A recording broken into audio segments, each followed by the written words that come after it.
जय हिंद साथियों, मैं विनिस पारा सर, स्वागत है आपका वर्ल्ड इवेंट्स हिंदी में। साथियों, इस समय अमेरिका के राष्ट्रपति डोनाल्ड ट्रंप ये फ्रंट फुट पर बैटिंग कर रहे हैं। अभी रिसेंटली क्या हुआ, इन्होंने नॉर्वे के प्रधानमंत्री को एक लेटर लिखा और इस लेटर में इन्होंने लिखा कि आपने हमें नोबेल पीस प्राइज नहीं दिया, यानी कि नॉर्वे ने डोनाल्ड ट्रंप को नोबेल पीस प्राइज नहीं दिया, तो इसलिए अब सारी शांति की जिम्मेदारी अमेरिका की नहीं है, ट्रंप की नहीं है। साथियों, इन्होंने इस लेटर में आगे कहा कि मैंने अपने कार्यकाल में 8 युद्ध रुकवाए, उसके बाद भी आपने मुझे नोबेल पीस प्राइज नहीं दिया, इसलिए हमें अब अमेरिका के हितों के बारे में सोचना पड़ेगा। यहाँ पर साथियों, नॉर्वे के प्रधानमंत्री से डोनाल्ड ट्रंप ने ये कहा है कि आपका जो मित्र देश ये डेनमार्क है, आप डेनमार्क से कहिए कि ग्रीनलैंड हमें दे दे, और यदि डेनमार्क ऐसा नहीं करता तो यूरोप को इसके खामियाजा इसका भुगतना पड़ेगा। साथियों, इन्होंने लेटर में क्या लिखा है, मैं थोड़ा सा उसका पार्ट आपको पढ़ के बताता हूँ। इन्होंने, डोनाल्ड ट्रंप ने चिट्ठी में साथियों लिखा है, डेनमार्क उस जमीन यानी कि ग्रीनलैंड को रूस या चीन से बचा नहीं सकता। फिर सवाल ये उठता है कि जब डेनमार्क रूस और चीन से इस जमीन को बचा नहीं सकता, यानी कि ग्रीनलैंड को नहीं बचा सकता, तो उस पर मालिकाना हक आखिरकार क्यों है इसका? ऐसा कोई लिखित दस्तावेज नहीं है, बस इतना है कि सैकड़ों साल पहले वहां डेनमार्क की एक नाव पहुंची थी, लेकिन नाव तो वहां पर हमारी भी पहुंची थी। साथियों, ये डोनाल्ड ट्रंप ने कहा है नॉर्वे के प्रधानमंत्री से कि आप डेनमार्क को समझाइए और डेनमार्क से बोलिए कि ग्रीनलैंड हमें दे दे। और आज के समय आपने देखा होगा कि यूरोप में एक माहौल बना हुआ है कि हम ग्रीनलैंड की रक्षा के लिए वहां पर अपनी सेना तैनात करेंगे, चाहे कुछ भी हो जाए, हम ग्रीनलैंड को अमेरिका को नहीं देंगे। इस सिलसिले में साथियों, यूरोप के देश मिलकर आज के समय ग्रीनलैंड में अपनी सेना तैनात कर रहे हैं, और इस सेना किस ये रेसों में तैनात कर रहे हैं, आप ये आर्टिकल देख सकते हैं। अब तक 7 देशों ने अपने सैनिक ग्रीनलैंड में भेजे हैं। फ्रांस से साथियों ग्रीनलैंड की रक्षा करने के लिए 15 सैनिक गए हैं। जर्मनी ने अपने 13 सैनिक भेजे हैं। नॉर्वे ने अपने 2 सैनिक भेजे हैं। नीदरलैंड्स ने अपने यहाँ 2 सैनिक, फिनलैंड ने 2 सैनिक, ब्रिटेन ने अपना 1 सैनिक यहाँ भेजा है, और स्वीडन का भी पता नहीं है कि इन्होंने यहाँ पर अपने कितने सैनिक भेजे हैं। ये हाल है साथियों आज के समय यूरोप, यानी कि इतने सारे सैनिक इन्होंने जो ग्रीनलैंड को बचाने के लिए भेजे हैं, ये डिफेंड करेंगे ग्रीनलैंड को अमेरिका से, यानी कि दुनिया की सबसे बड़ी सुपर पावर से। ये यूरोप के सैनिक, यानी कि 15 फ्रांस के सैनिक हैं, 13 जर्मनी के सैनिक हैं, 2 नॉर्वे, 2 नीदरलैंड, 1 फिनलैंड, 1 ब्रिटेन। ये सैनिक इनके इतने शक्तिशाली हैं कि ये अमेरिका से ग्रीनलैंड की रक्षा करेंगे। साथियों, डोनाल्ड ट्रंप ने आज सुबह एक मैसेज किया है, यानी कि इन्होंने एक अपने सोशल मीडिया ट्रुथ सोशल पर एक पोस्ट डाला। इस पोस्ट में इन्होंने लिखा है, NATO has been telling Denmark for 20 years that you have to get the Russian threat away from Greenland. Unfortunately, Denmark has been unable to do anything about it. Now it is time and it is will be done. President Donald Trump, यानी कि मैं आपको बताऊं कि Donald Trump ने तो Greenland को साथियों लेने की पूरी पूरी तैयारी कर ली है, और इनका प्लान है कि ये अमेरिका में जो भी मिड टर्म इलेक्शन होने हैं 2026 में ही, इससे पहले पहले ऐसा ना हो कि डोनाल्ड ट्रंप ग्रीनलैंड पर अपना कब्जा जमा लें।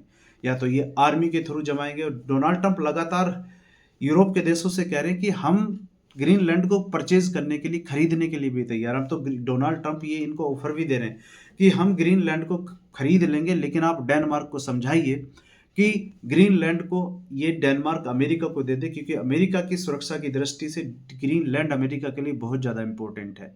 इसी सिलसिले में साथियों, अमेरिका ने यूरोप के 8 देशों पर अब तक 10% टैरिफ लगा दिए हैं, जो 1 फरवरी से लागू हो जाएंगे। और इनका, डोनाल्ड ट्रंप का यहाँ ये कहना है कि यदि ये सभी देश मिलकर डेनमार्क को ये एग्री नहीं कर पाए कि डेनमार्क ने यदि ग्रीनलैंड अमेरिका को नहीं दिया, तो ये टैरिफ 1 जून से बढ़कर हो जाएंगे 25%।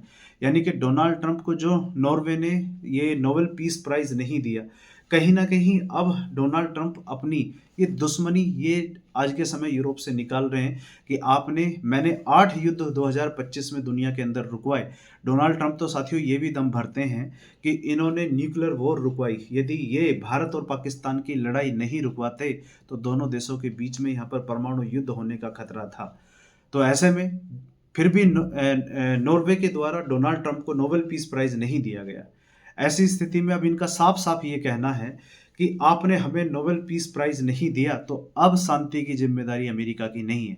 अमेरिका आज के समय साथियों यूरोप को डायरेक्ट यानी कि सीधे-सीधे इनको चेतावनी दे रहा है कि या तो ग्रीनलैंड हमें दे दीजिए, नहीं तो हम फिर ग्रीनलैंड पर अपनी सेना भेजकर कब्ज़ा कर लेंगे। क्योंकि जो डेनमार्क जिसके पास आज के समय ग्रीनलैंड है, वो रसिया से और चीन से ग्रीनलैंड की रक्षा नहीं कर सकता। डोनाल्ड ट्रंप साथियों यहाँ ये भी कह रहे हैं कि कई सौ साल पहले डेनमार्क ने अपनी यहाँ पर एक नाव भेजी थी और नाव भेजने से ग्रीनलैंड डेनमार्क का नहीं हो जाता, क्योंकि वो नाव तो उस समय हमारी भी ग्रीनलैंड पर गई थी।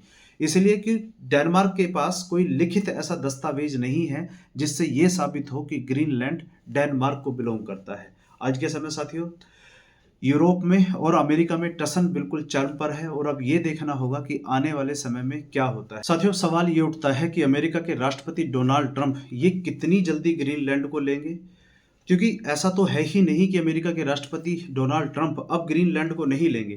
क्योंकि एक तो इनकी तमन्ना जो थी इनको नोबेल पीस प्राइज मिले वो नहीं मिला, ये नॉर्वे से गुस्सा है, तो ग्रीनलैंड को तो अब ये लेंगे। मतलब नोबेल पीस प्राइज नहीं मिला तो इसके बदले में अब इन्हें ग्रीनलैंड चाहिए। शांति से अब क्या मतलब रह गया है इन्हें।